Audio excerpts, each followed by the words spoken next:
I, 27 female, used to be in a long-term relationship with Tom, 34 male. We dated for 2 years before I moved into his house and agreed that I would pay for utilities while he covered the mortgage and taxes. After being together for 4 years, I discovered that he was cheating on me when I walked in on him and the other woman after coming home from an out-of-town trip early. I was understandably angry, yelled at both of them, and tearfully packed up some things and stayed at a friend's house for a week. When I came back, the locks were changed, and Tom had blocked me on everything. It took a court order to get me back in, and by then he'd already sold or thrown away a lot of my things to appease his new girlfriend, and he knew that I didn't have enough money to fight him in court for all of it. I was really in a low place, and to make myself feel better, I ended up having a one-night stand with a friend, Clark, 28 male, and ended up pregnant. I was already officially out of Tom's house when I found out, and we were in zero contact. So I decided to test Clark first, and he was the father. Since Clark was the father, and I didn't see the point in telling Tom that I was pregnant, and just started planning my life accordingly. Clark also inherited a nice house and insisted I live there to make things easier on my finances, as well as give us both equal access to our child. While I was out baby shopping, I ran into Tom's sister. She was completely surprised at how visibly pregnant I was. I made a quick excuse to leave with a vague and fake promise that I'd be in contact later. It was really an awkward way to get out of an uncomfortable situation politely. A few days later, my phone was blowing up with calls and texts from Tom asking me about the baby. I ignored him, but then he showed up at my parents' home demanding to speak with me. Tom was convinced that I was pregnant with his kid and was going to blindside him with a court order for child support after the baby was born out of spite. It would also align with his planned promotion, and he didn't want to be perceived as a deadbeat parent. The company he works at is big on morality. I told Tom to leave me and my family alone, but he wanted me to sign an NDA about anything that would happen between us in family court to protect his reputation. I told him that he wasn't the father, but he thought that I was lying now to blindside him later and offered me his house. He was going to get a new one, to pay for my silence. I agreed, and when he was fully moved out, I mailed him the test results when Clark was tested. Tom now thinks I was being a manipulative witch, but it wasn't my fault he didn't believe me when I initially said he wasn't the father. So, am I the a-hole? Edit. Since there seems to be some confusion, even though I already wrote it, I'll say it again. I told Tom he wasn't the father after he started harassing my family, but he chose not to believe me. Edit 2. Yes, my parents knew Clark was the father, and even told Tom too. Tom just didn't believe us. Edit 3. Just because I keep seeing the same questions and comments. 1. Yes, I officially own the house. He signed the title over to me the same day I signed the NDA. 2. The NDA is in regards to me identifying him and talking about him on social media, calling his job, etc. 3. The house is a small 3-bedroom house that is now fully paid off. 4. Tom technically did ask for a DNA test, but I told him he'd have to wait until after the baby was born and pay for it himself if he wanted one so badly. 5. Tom and I kept our finances separate, so I don't know nor care how he's going to manage after this. Not the a-hole, I think. Was this entirely ethical? Probably not. Did he have it coming? Kinda, yeah. You told him the truth, and he chose not to believe you and throw a house your way to shut him up. You could have just showed him the test results, I guess, but he did kinda owe you after throwing out all your stuff, so screw it. Not the a-hole. I was fully expecting to call you the a-hole based on the title, but if he willingly offered the house after you already told him the kid isn't his, then by all means, take it. I'm torn on this one. Yes, it was manipulative, if he made the offer, not you. And you did try telling him once that he wasn't the father. On the other hand, you could have just shown him the papers and been done with it. I'm going with not the a-hole, but barely. He cheated, and karma hit him hard. I'll be honest, my sister and I have never had the best relationship. She's 15 years older than me, so maybe we didn't have much of a connection, and she's always been resentful towards me. She's treated me like an outcast, and would often turn her kids against me and encourage them to insult me, disrespect me, and treat me like dirt. My mom would always tell me to be the bigger person, so I would always forgive when they would apologize or act all nice again. During virus lockdowns, my sister and her husband, not my niece's father, kicked her out because my sister was having her many mood swings. She has 4 other children and got them to participate in kicking out my niece. She called me, and I quickly went to pick her up, and I met her on the curb with trash bags and my sister refusing to open the door. So I took her in my home where she stayed for 6 months, and she even secured an apartment. Once my niece, 20 at the time, got her apartment, my sister and her husband convinced her to move back in, and my niece did. And then the same niece turned on me. and I felt very sad because she was in my home and I did everything for her when her own mom discarded her like trash. Fast forward to 2021.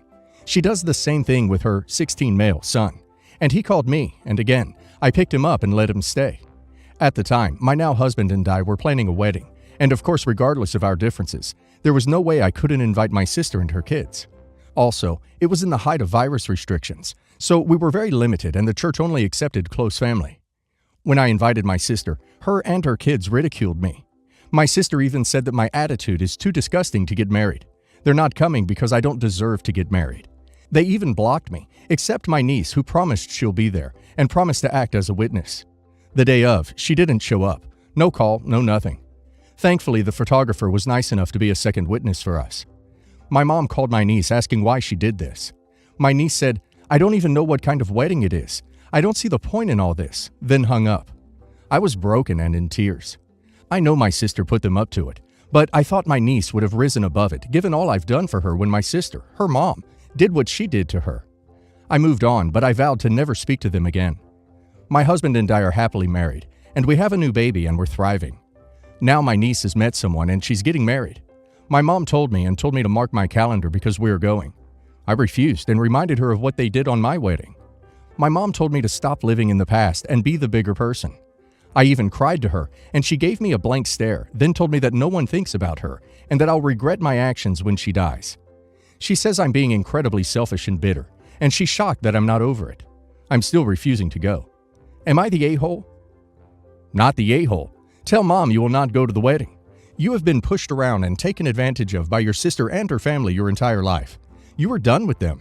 If mom can't understand, let her attend alone. Let your sister and her spawn spew their venom on her. Not the a-hole. At every turn you have acted with love, compassion, kindness, and honor. And in every instance, it was thrown back in your face, usually after costing you considerable time, energy, and money. Standing up for yourself and your right to basic respect and dignity is not bad. I'm sorry that you've been treated so shabbily, and even more sorry that your mom has essentially betrayed your trust by downplaying your hurt and siding with your aggressors. You are building a new family now with your husband and sweet new baby, and your friends. This new family will cherish you and be grateful for all your kindness. Stick with your new family and let the family of origin go. There's no place for you there. Go where you're loved and stay there. Not the a-hole. Don't go and let your mother wallow in her tantrum. Do your sister and niece even want you there? I can certainly see where your sister learned her narcissism. Neither seem to put anyone but themselves first.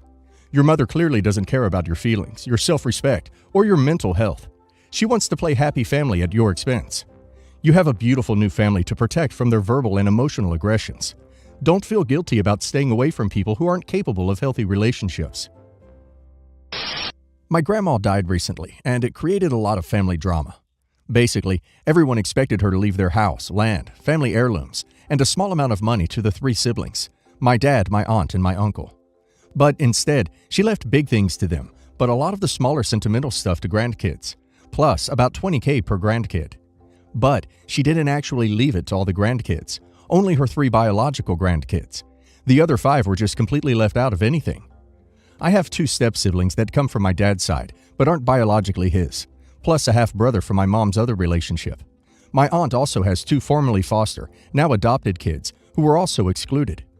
Most of the grandkids are underage, so the adults are more just quietly redistributing the money and items, or in some cases supplementing it with their own money, and then planning to just tell the kids it's from grandma. It seems like the net will be about $10,000 for each of the 8 grandkids, rather than $20,000 for the 3 bio-grandkids. But my parents want me to, A, give up a specific item that's traditionally meant for the oldest granddaughter, because I'm the oldest bio-granddaughter, but not the oldest granddaughter. B, give them half the money to put in an account for my stepsister's college fund. She's 16.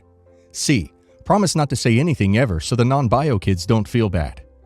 I think they chose my stepsister on purpose, because technically they could have said give us half the money for cousin X, or to be split between X, Y, and Z cousins. But instead, they chose my stepsister because we're close. My first instinct was definitely yes, because it just seemed fair, and I do love my stepsister. We grew up together. I'm really only using terms like step, etc. for this post. Basically, everyone is considered siblings and cousins. I don't agree with my grandma's choice, and I actually think it's a little or at least narrow-minded. Plus, everyone in the family, or at least the adults, will know I refuse, and I do like my family and am close to them. But, on the other hand, my step-siblings definitely already have a little more money than me, even before this, because they have money from other sources and my parents, whereas I just have money from my parents. So, for example, my parents are putting the same amount of money into each kid's college fund, but my step-siblings have their bio mom contributing to theirs as well. So redistributing feels a little weird in that light. I have about $30,000 in student loans that I'd love to make a $20,000 dent in. Honestly, I'm pretty sure if I said no, my parents would just give my stepsister the $10,000 out of their own pockets, which would sort of be a win-win for both of us. A lot of advice I've seen says not to bow to family pressure on stuff like this. But also, I'd feel really bad and my parents are sort of saying we're not trying to force you, but not the a-hole. Your grandmother left things to the people she wanted her things to go to, as was her right. You would not be an a-hole for honoring her wishes and keeping the things she left you. I would definitely not cave on giving up an item she left you. She had her reasons for doing so, and likely wanted to keep them in the family. I'm not saying stepkids aren't family, but if the parents in question divorce, then those items may not necessarily be in the family anymore. And it sounds like your grandmother divided her will to keep sentimental items squarely in the family. Edit. Also adding that the fact that your grandma didn't leave everything to her children is telling. She probably worried about how they would divide things up, so she didn't leave them everything. Instead, she chose what to leave each person individually. I wouldn't go against her wishes to appease my family. I also think there are legal issues for them just arbitrarily dividing up the underage kids' inheritance. Not the a-hole. Just ask yourself this. Why does the money for your stepsister have to come out of your cut of the inheritance, instead of your parents, who got a larger share? Seems a bit odd they are asking you to give up 50%, instead of them giving up a smaller percentage. As to the heirloom, that is yours to keep. I'm sure someone had an idea of who would get what, as these kind of things are shared, and though instead of pressuring your grandmother to give it to someone else, it would be easier to pressure you. Not the a-hole. Your step-siblings have biological relatives to pitch in. I doubt your parents are going to push them to send you money. I feel like I need an unbiased emotional perspective. I, 28 female, was 15 weeks pregnant when I lost my fiancé. He had been in an accident at his bachelor party and experienced a TBI. He was in a coma for a while, but it was pretty clear immediately after the accident that he likely wouldn't recover at all. I was obviously heartbroken for a lot of reasons, but something that particularly haunted me was feeling like our child would never have anything from their father. He wasn't very materialistic, so I didn't really have any sentimental items of his to pass on. The only thing I have is my dress. It's not traditional, but he picked the wedding dress. We saw it when we were at a second-hand shop looking for cheap furniture. He said that when he imagined our wedding, he imagined me in a dress like that one.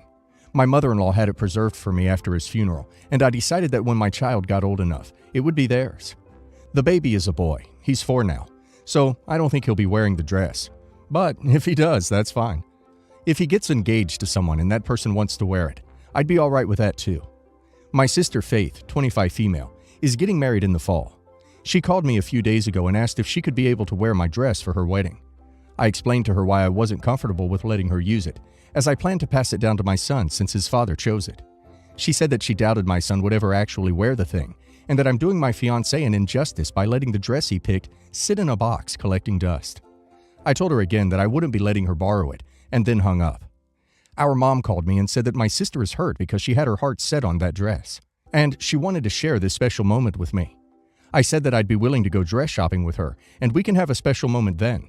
But my mother told me that I'm being selfish, and that I should be happy that someone will actually get to walk down the aisle in my dress. Still though, I told her I wasn't changing my mind. Most of my family is saying it's unfortunate I never got to wear it, but that I should be happy my sister wants to. I'm not really second-guessing my decision, but I am feeling a little guilty about it. I just want some unbiased opinions on this. Edited to add. When we were going through the wedding preparations, my sister was there when I tried on the dress after it was altered. She's into vintage fashion, and she said she really loved the style of the dress, and pointed out that it was probably worth more than my fiancé paid for it. It's possible that the driving factor behind her having her heart set on it is because it happens to fit into her interests, but I don't know. Also, my son and I visit my mother-in-law almost every weekend, so I might just bring the dress over there with me and ask her to keep it for me. Not the a-hole. I think what you are saving that dress for is beautiful in itself. I'm sure your child will think so too when he's older. There are millions of wedding dresses to choose from. She doesn't need that one. Not the a-hole. She should never have asked to wear it. I don't understand why people even thought it was appropriate. Of course you don't want someone wearing something with such emotional attachment to it. Also, your mom's comment was awful. She also gets a-hole points. Not the a-hole. I think your reasoning is beautiful. I think your sister and mother are being cheap. They may have to alter the dress so it fits your sister better. I don't know. And then it would not be the dress that your fiancé had picked out. Personally, so they can't steal the dress anyway. I would ask your mother-in-law to hold on to the dress for a little while.